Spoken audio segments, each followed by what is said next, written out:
नमस्कार, स्वराज एक्सप्रेस देख रहे हैं आप और मैं हूं आपके साथ प्रीति नाहर। बुलेटिन की शुरुआत करते हैं हेडलाइंस के साथ। बिहार चुनाव के लिए चुनाव आयोग ने जारी की गाइडलाइन, ऑनलाइन दाखिल होंगे नामांकन। पहली बार चुनाव में उम्मीदवार ऑनलाइन जमा करेंगे सिक्योरिटी मनी। केंद्र पर फिर हमलावर हुए राहुल गांधी, अर्थव्यवस्था, कालेधन, जीएसटी और कोरोना को लेकर मोदी सरकार को घेरा। बीजेपी का पक्ष लेने के विवाद में फेसबुक प्रशासन को संसद से समन। स्टैंडिंग कमेटी के चेयरमैन शशि थरूर ने 2 सितंबर को किया तलब। सुरजेवाला ने कार्टून के जरिए बीजेपी और आरएसएस पर साधा निशाना। कोरोना काल में संसद का मानसून सत्र 14 सितंबर से शुरू होने की संभावना। एक दिन लोकसभा और एक दिन राज्यसभा चलेगी। और सुशांत के कुक नीरज से सीबीआई की पूछताछ पूरी। मुंबई पुलिस से लिए केस में जुड़े दस्तावेज, फ्लैट पर जाकर क्राइम सीन दोहराएगी सीबीआई।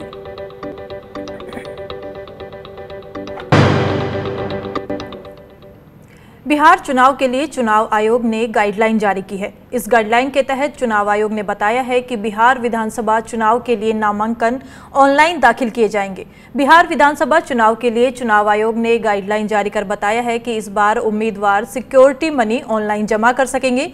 वहीं ऐसा पहली बार होगा जब चुनाव में कोई उम्मीदवार सिक्योरिटी मनी ऑनलाइन जमा करेगा। इसके अलावा डोर टू डोर कैंपेनिंग के लिए उम्मीदवार के साथ ज़्यादा से ज़्यादा 5 लोग शामिल हो सकते हैं। वहीं चुनाव आयोग ने कहा कि गृह मंत्रालय के निर्देशों के मुताबिक ही सार्वजनिक सभाएं और रोड शो की अनुमति होगी। चुनाव आयोग ने इलेक्शन के दौरान कोरोना संकट को ध्यान में रखते हुए सावधानियां बरतने की भी बात कही है।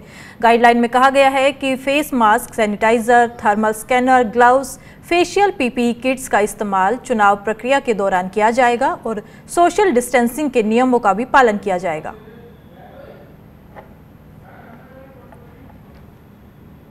हमारे संवाददाता गोपाल हमारे साथ जुड़ गए हैं। गोपाल, बिहार चुनाव ने पहली बार बिहार में चुनाव होने हैं, इस पर चुनाव आयोग ने पहली बार ये कहा है कि उम्मीदवार ऑनलाइन नामांकन दाखिल कर सकते हैं। जी बिल्कुल, ऐसा पहली बार हुआ है कि चुनाव आयोग ने दिशा निर्देश जारी किए हैं और उसने साफ कर दिया है कि ऑनलाइन नॉमिनेशन जो है वो फाइल होगा और साथ ही ऑनलाइन जो सिक्योरिटी मनी है वो जमा किया जाएगा। साथ ही चुनाव आयोग ने यह भी कहा है कि उम्मीदवार एक साथ 5 लोग से ज्यादा नहीं होने चाहिए। अगर 50% में जाते हैं वो भी उम्मीदवार से 5 लोग होने चाहिए। चुनाव रैली के लिए गृह मंत्रालय से अनुमति लेनी होनी पड़ेगी और साथ ही चुनाव आयोग ने यह भी कहा है कि जो गृह मंत्रालय का गाइडलाइन है कोरोना को लेकर के, उस गाइडलाइन का पालन करना पड़ेगा। मसलन कि sanitiser, face mask, thermal screening और फेशियल पीपीई किट्स आदि का इस्तेमाल किया जाएगा। वहीं चुनाव आयोग ने यह भी कहा है कि जो कॉन्ट्रैक्ट बेसिस पर कर्मचारी वहां पर काम कर रहे हैं उन्हें भी इस ड्यूटी में लगाया जाएगा और चुनाव आयोग का प्रयास है कि कम चरण में बिहार का चुनाव संपन्न कराया जाए। इसके लिए अधिक से अधिक संख्या में लोगों की आवश्यकता पड़ेगी, जो स्टाफ है उनकी जरूरत पड़ेगी। इसकी व्यवस्था खुद चुनाव आयोग करेगा। या 22 पन्नों का दिशा निर्देश चुनाव आयोग की तरफ से जारी किए गए हैं। जी शुक्रिया गोपाल। इसी खबर पर हमारे संवाददाता बिहार से नवेंदु हमारे साथ जुड़ गए हैं। नवेंदु जी, जो ऑनलाइन प्रक्रिया चुनाव आयोग ने बोला है कि ऑनलाइन नामांकन दाखिल कर सकेगी, उस पर बिहार की पार्टियां, राजनीतिक पार्टियों की क्या प्रतिक्रिया है? देखिए, बिहार की राजनीतिक पार्टियां जो है वो दरअसल चुनाव ही नहीं चाहती थी, सिर्फ जेडीयू की बात छोड़ दे तो फिर ये जितने गाइडलाइंस आए हैं तो यानी कि फाइनली चुनाव होंगे। तो अभी तक जो विपक्ष के पार्टियां हैं उनके मन में था कि हो सकता है कि इन वक्त पर चुनाव जो है वह स्थगित करने की बात हो, लेकिन वो अब हुआ नहीं। अब बजाते जो है चुनाव आयोग ने गाइडलाइन जारी कर दिए हैं। ये गाइडलाइंस दरअसल उसी आधार पर है कि 3 दिनों के लिए समय दिया था चुनाव आयोग ने। 4 दिनों की पहले की बात है कि उसने कहा था कि दल जो है वो खुद ही गाइडलाइंस के सजेशंस भेजें और उस आधार पर फाइनली गाइडलाइंस तय किए जाएंगे। तो फाइनली चुनाव आयोग ने ये गाइडलाइंस तय कर दिए हैं। इस पर प्रतिक्रिया के तौर पर अभी विपक्षी पार्टियां जो हैं उनका ये कहना है कि जो भी गाइडलाइंस आए हैं, लेकिन कितना कठिन होगा जो लोगों के साथ पार्टियों का इंटरेक्शन, लोगों के साथ ये बताना कि हम अच्छे उम्मीदवार हैं, हमें क्यों आप वोट दें।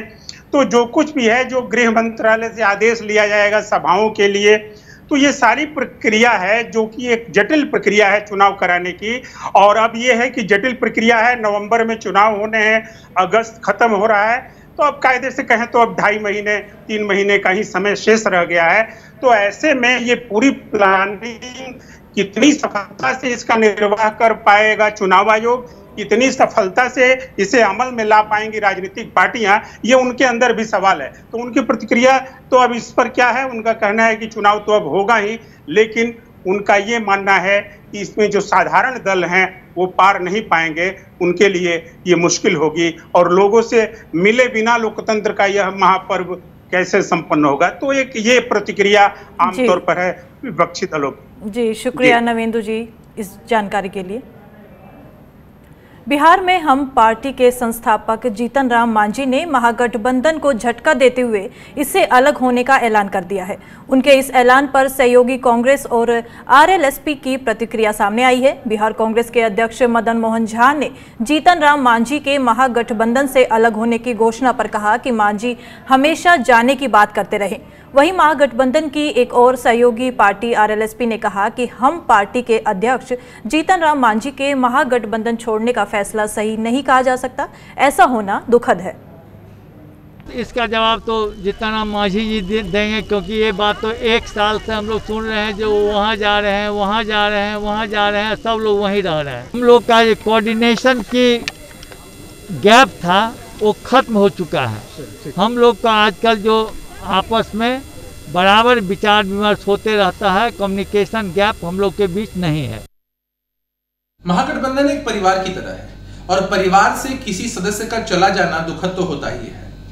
महागठबंधन से जीतन राम मांझी जी की पार्टी हम का अलग हो जाना सही नहीं है और उन्हें यह निर्णय नहीं लेना चाहिए था, लेकिन कोई किसी को कहीं जाने से रोक तो नहीं सकता।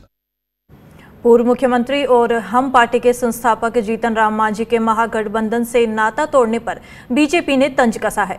बीजेपी प्रवक्ता निखिल आनंद ने कहा कि जीतन राम मांझी ने तेजस्वी यादव की पालकी ढोने से इनकार कर दिया है। अब महागठबंधन के बाकी दल सोचे कि वे क्या करेंगे। आखिर एक बुजुर्ग नेता है और उनको इस बात के लिए बाध्य किया जा रहा था कि आरजेडी के युवराज की पालकी ढोएं, जिसके लिए उन्होंने इनकार कर दिया। अब उपेंद्र कुशवाहा, मुकेश साहनी और कांग्रेस पार्टी, ये तीनों को अब तय करना है कि अब पालकी कैसे ढोएंगे। एक चौथा आदमी भी उनको ढूंढना पड़ेगा। कोरोना काल में संसद का मानसून सत्र 14 सितंबर से शुरू हो सकता है। एक दिन लोकसभा और एक दिन राज्यसभा चलेगी। सूत्रों का कहना है कि संसद का यह मानसून सत्र 4 सप्ताह चलेगा। लोकसभा और राज्यसभा की कार्रवाई एक दिन के अंतराल पर चलेगी। सत्र शुरू होने के बारे में जानकारी सांसदों को दी जा रही है और उनसे अपने मोबाइल में आरोग्य सेतु ऐप डाउनलोड करने के लिए भी कहा जा रहा है। कोरोना के प्रकोप के बीच यह पहला मौका है जब संसद का सत्र आयोजित हो रहा है। सरकार की पूरी कोशिश सांसदों को इस महामारी के संक्रमण से बचने की है। इसके लिए संसद भवन में एहतियाती उपाय बरते जा रहे हैं। मीडिया रिपोर्ट्स की माने तो संसद के दोनों सदनों में बड़े आकार वाले डिस्प्ले स्क्रीन, ऑडियो कंसोल और एयर कंडीशनिंग सिस्टम लगाए गए हैं। वहीं राहुल गांधी ने एक बार फिर केंद्र सरकार पर निशाना साधा है। राहुल ने इस बार अर्थव्यवस्था, काले धन, जीएसटी और कोरोना संकट को लेकर अपनी बात रखी है। उन्होंने कहा कि संगठित और असंगठित अर्थव्यवस्था के कोरोना वायरस के पहले से ही काफी बुरे हाल हैं। जब तक किसानों, मजदूरों और लघु उद्योगों को पैसा सीधे नहीं ट्रांसफर होगा, तब तक स्थिति में सुधार नहीं हो सकता। राहुल गांधी ने अपना एक वीडियो ट्वीट कर लिखा कि स्वर्गीय राजीव गांधी जी की जयंती पर छत्तीसगढ़ कांग्रेस के कार्यक्रम के दौरान मेरे संबोधन में कुछ अंश संगठित और असंगठित अर्थव्यवस्था का कोविड-19 के पहले से ही काफी बुरे हाल है। जब तक पैसा सीधे किसानों, मजदूरों और एमएसएमईज को ट्रांसफर नहीं होगा, स्थिति में कोई सुधार नहीं हो सकता। पिछले 6 सालों में नरेंद्र मोदी जी असंगठित अर्थव्यवस्था पर आक्रमण किया है। क्यों किया है? इस असंगठित अर्थव्यवस्था में पैसा है और नरेंद्र मोदी जी उस पैसे को बिग बिजनेस के हवाले करना चाहते हैं। एक बात समझनी होगी, 90% रोजगार असंगठित अर्थव्यवस्था हिंदुस्तान को देती है। ये लोग कौन है?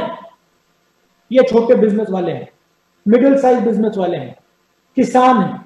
अब इस सिस्टम को नरेंद्र मोदी ने नष्ट कर दिया, खत्म कर दिया। आप देखना, जैसे ये मॉनिटरिंग उतरेगा, एक के बाद एक, एक के बाद एक, एक के बाद एक कंपनियां गिरेंगी, स्मॉल और मीडियम बिजनेस वाले सब खत्म हो जाएंगे। और आप जानते हो वो तो हो रहे हैं, आज भी हो रहे हैं। तो फिर हिंदुस्तान में क्या होगा? ये देश रोजगार नहीं दे पाएगा। फिलहाल वक्त एक छोटे से ब्रेक का, आप बने रहे हमारे साथ।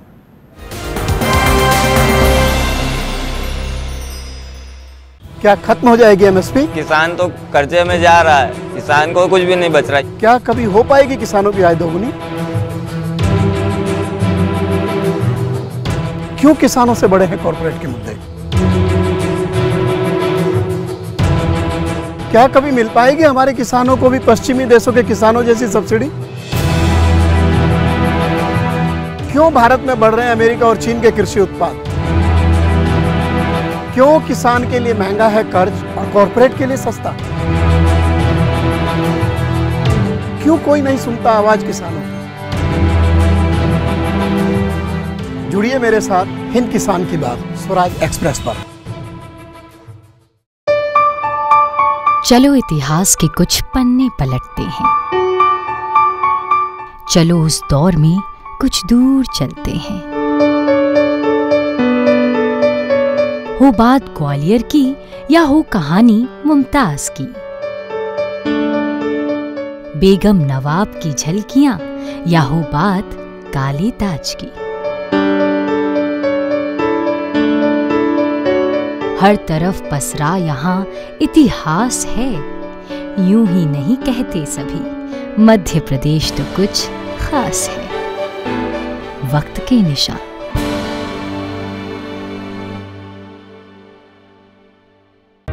सपने सच तब होंगे जब आप सपने दिखना शुरू करेंगे। ये शब्द हैं उस शख्सियत के जिसके सपनों ने दी इस देश को एक नई उड़ान, डॉक्टर APJ अब्दुल कलाम। और ऐसे ही हर स्टूडेंट के सपने पूरे करेंगे हम, under best guidance of expert faculty team. Admission open in science and technology, humanities, social science, arts and sports. Doctor APJ Abdul Kalam university, Indore. For the details, contact 180030026072। Stream कोई भी हो, बेस्ट करियर ऑप्शन के लिए है Bhabha university. Best faculty, world class infrastructure, scholarships, high tech labs, 27 acre of lush green campus, hostel facility, admissions open for engineering, pharmacy, dental, computer application, management and agriculture. Bhabha university at Hoshangabad road, Bhopal. Call 9165025500। Rajasthan की धरती, राजस्थान के लोग, सत्ता के गलियारे या मुद्दों की बात, राजस्थान पर हर रोज होगी हमारी नजर।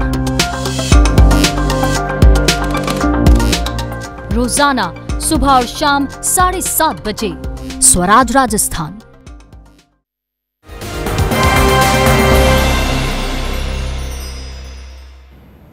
ब्रेक के बाद आप सभी का स्वागत है। अगली खबर है मध्य प्रदेश की, जहां के मंत्री राजवर्धन सिंह दत्ती गांव का एक वीडियो वायरल हो रहा है, जिसमें वे अपने क्षेत्र का दौरा कर रहे थे। तभी कुछ कांग्रेसियों ने दत्ती गांव वापस जाओ के नारे लगाकर विरोध प्रदर्शन किया। जानकारी के मुताबिक राजवर्धन सिंह दत्ती गांव बदनावर के कांची बड़ौदा में विकास कार्यों का भूमि पूजन कार्यक्रम में गए थे। इसी दौरान कुछ लोगों ने विरोध में नारेबाजी करने शुरू कर दिया, जिसमें दत्ती गांव वापस जाओ के जोर जोर से नारे लगाए गए।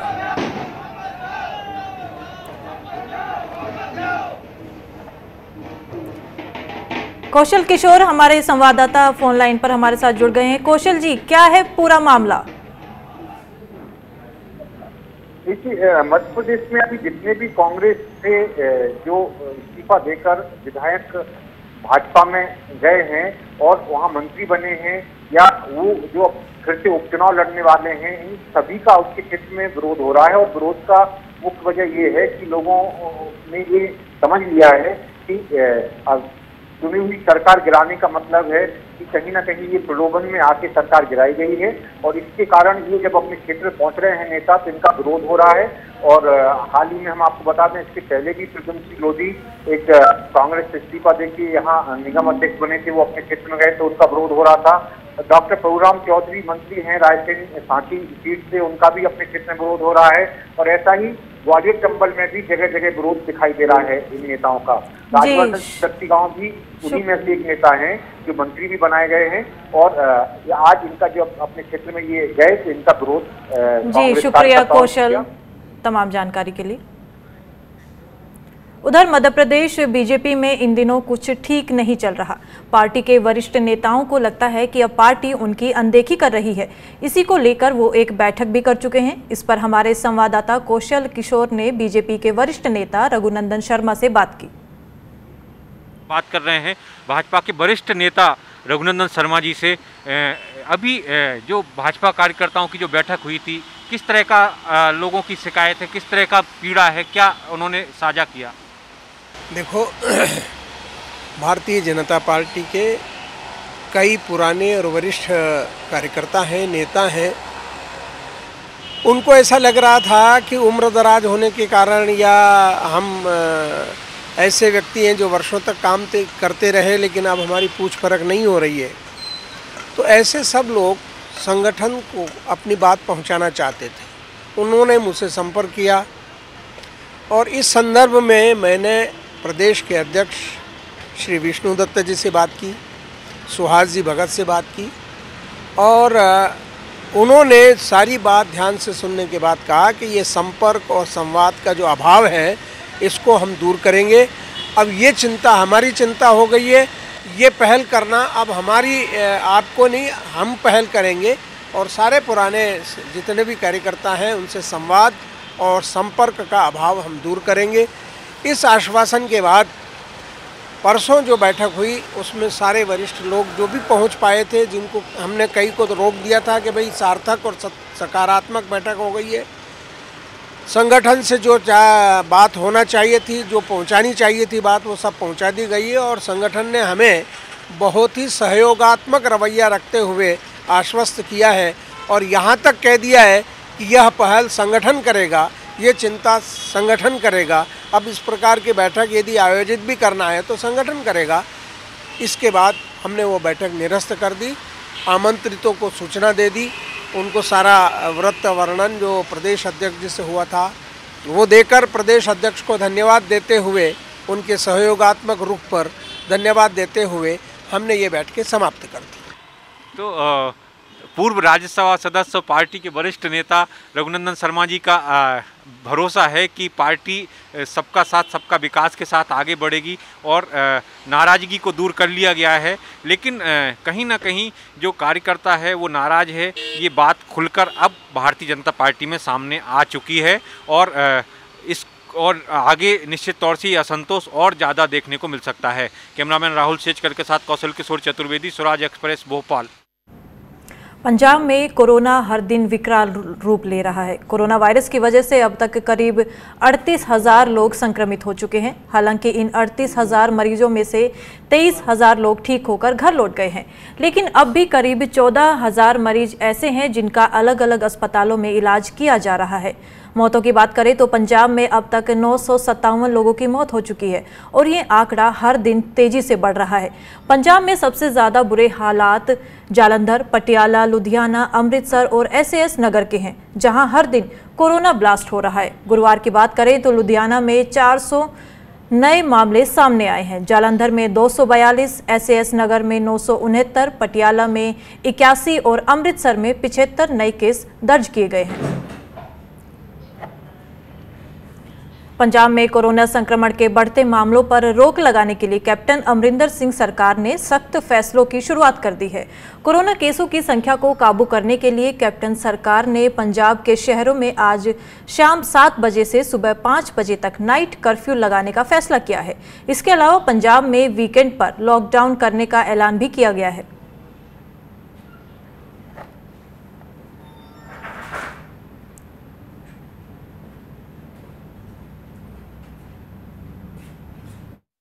कोरोना से बिगड़ते हालातों को देखकर कई सख्ती अब पंजाब सरकार की तरफ से लगाई गई है। कई अहम निर्णय पंजाब के मुख्यमंत्री कैप्टन अमरिंदर ने लिए हैं।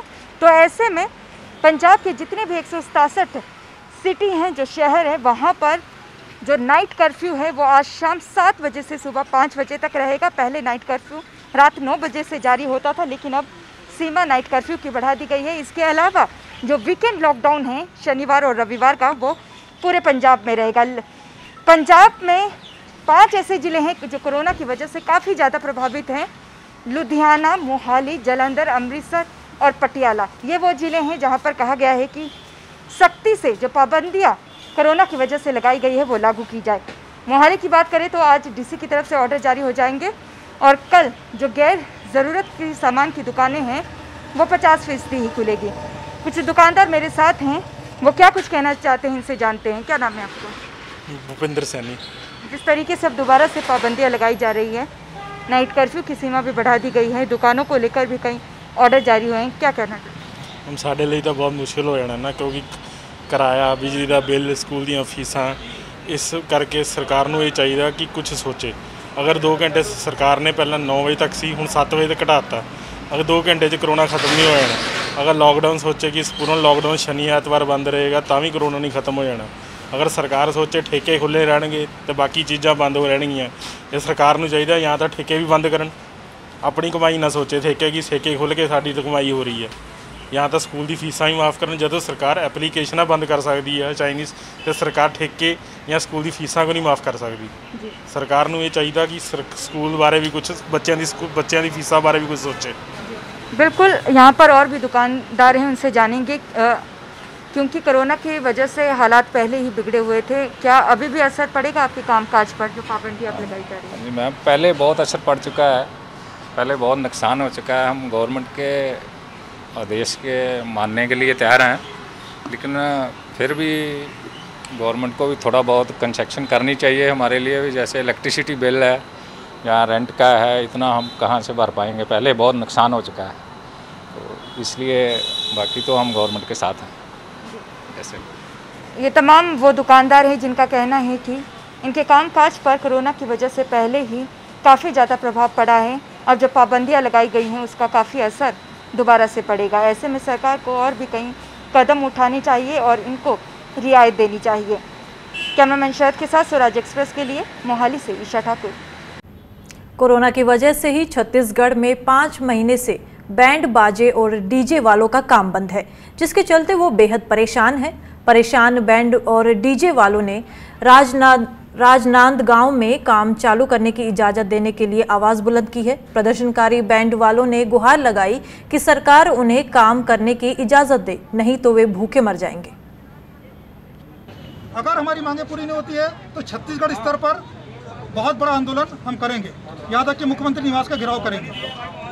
और हम जो आज इतने बड़ी संख्या में यहाँ पे इकट्ठे हुए हैं, हम हमारे मुख्यमंत्री जी से प्रेरित होकर हुए हैं। 4-5 दिन पहले उन्होंने पोला के उपलक्ष्य में बहुत बड़ा कार्यक्रम किया, जिसमें ना तो सोशल डिस्टेंसिंग रही, ना मास्क का उपयोग था। 144 धारा के चलते इतना बड़ा कार्यक्रम हो गया, वहाँ साउंड सिस्टम लगा और सब झूमते नाचते नजर आए। ढोलक बजा खुद नाच रहे। जब वो उस स्तर पे कार्यक्रम कर सकते हैं, कांग्रेस भवन में कार्यक्रम किया जा रहा है, जो अगर हमारे मुखिया किसी चीज का पालन नहीं कर सकते तो फिर हमारे ऊपर बंदी से क्यों, आम पब्लिक के ऊपर बंदी से क्यों? तेलंगाना के Shri Shailam hydel power plant में लगी आग के बाद रेस्क्यू ऑपरेशन चलाया जा रहा है। अभी तक 6 लाशों को बरामद कर लिया गया है। माना जा रहा है कि पावर प्लांट के अंदर 9 मजदूर फंसे थे, बाकी 3 लोगों की तलाश जारी है। इसके साथ ही मामले की जांच शुरू हो गई है। एक अधिकारी ने बताया कि तेलंगाना सरकार के भूमिगत बिजली संयंत्र में गुरुवार रात को धमाका हुआ था, इसके बाद आग लग गई। अनुमान है कि धमाके की वजह से संयंत्र में 9 मजदूर फंस गए थे। इसके बाद रेस्क्यू ऑपरेशन चलाया जा रहा है। अभी 6 लाशें बरामद कर ली गई हैं। तेलंगाना के ऊर्जा मंत्री जगदीश रेड्डी ने शुक्रवार सुबह कहा था कि गुरुवार की रात धमाका होने पर श्रीशैलम में 30 मजदूर संयंत्र में थे। एक सुरंग के जरिए 15 लोग बाहर निकल गए और अन्य 6 मजदूरों को बचा लिया गया है। छत्तीसगढ़ के गरियाबंद जिले में झुंड से बिछड़कर एक नन्हा हाथी दलदल में फंस गया, जिसके बाद गरियाबंद के बनगवा गांव के लोगों ने वन विभाग की टीम के साथ रेस्क्यू अभियान चलाया और दलदल में फंसे नन्हे हाथी को बाहर निकालकर वापस उसके झुंड से मिलाया। इस दौरान रेस्क्यू टीम भी जान जोखिम में थी, क्योंकि इस नन्हे हाथी की मां पास ही मौजूद थी और कभी भी रेस्क्यू टीम पर हमला कर सकती थी। लेकिन शायद नन्हे हाथी की मां को ये समझ आ गया कि उसके आसपास जो लोग मौजूद हैं वो उसके बच्चे को बचाना चाहते हैं, इसलिए नन्हे हाथी की मां ने किसी को भी नुकसान नहीं पहुंचाया।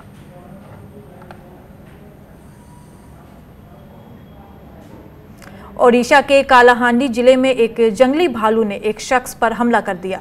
रिहायशी इलाके में भालू के अचानक घुसाने पर अफरा तफरी का माहौल बन गया। इसी दौरान जंगली भालू ने साइकिल पर जा रहे एक शख्स पर हमला किया। अचानक हुए इस हमले में साइकिल सवार गिर गया, लेकिन भालू ने उस पर हमला करना बंद नहीं किया। जंगली भालू से शख्स को बचाने के लिए कुछ स्थानीय लोगों ने डंडों से मारकर भालू को भगाया। इसके बाद वन विभाग की टीम को जंगली भालू की सूचना दी गई। वन विभाग की टीम के मुताबिक भालू को रेस्क्यू कर लिया गया है। पहले उसके शांत होने का इंतजार किया जाएगा। शांत होने के बाद उसे जंगल में वापस छोड़ दिया जाएगा। लॉकडाउन में गणेश जी की मूर्ति बनाने वालों के हाल बुरे हैं। इन्होंने लॉकडाउन के 3 महीने पहले ही मूर्ति बनाने का काम शुरू कर दिया था। अब मूर्तिकारों को डर है कि उनकी मूर्तियां पहले जैसी नहीं बिक रही तो वे कर्ज कैसे उतारेंगे।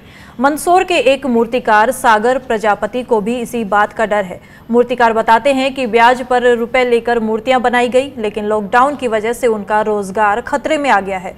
ऐसे में ब्याज का पैसा उतारना ज्यादा बड़ी चुनौती है। दिक्कत है सर, अभी बारिश की वजह से दिक्कत भी है और लॉकडाउन भी लगा था और माल अभी इतना बन नहीं पाया था और पहले का माल भी स्टॉक पड़ा हुआ है। और अभी थोड़ा डर ये है कि क्या मालूम प्रशासन दुकान लगाने दे या नहीं लगाने दे, और थोड़ा मन में डर बना रहता है। मान लो अगर नहीं लगाने देगी तो माल बच जाएगा, खूब सारा नुकसान होगा हमारा। और लॉकडाउन की वजह से भी थोड़ी परेशानी आ रही है। कर्ज इस बुलेटिन में फिलहाल इतना ही। आप और देश और दुनिया की तमाम खबरों के लिए बने रहें स्वराज के साथ। नमस्कार।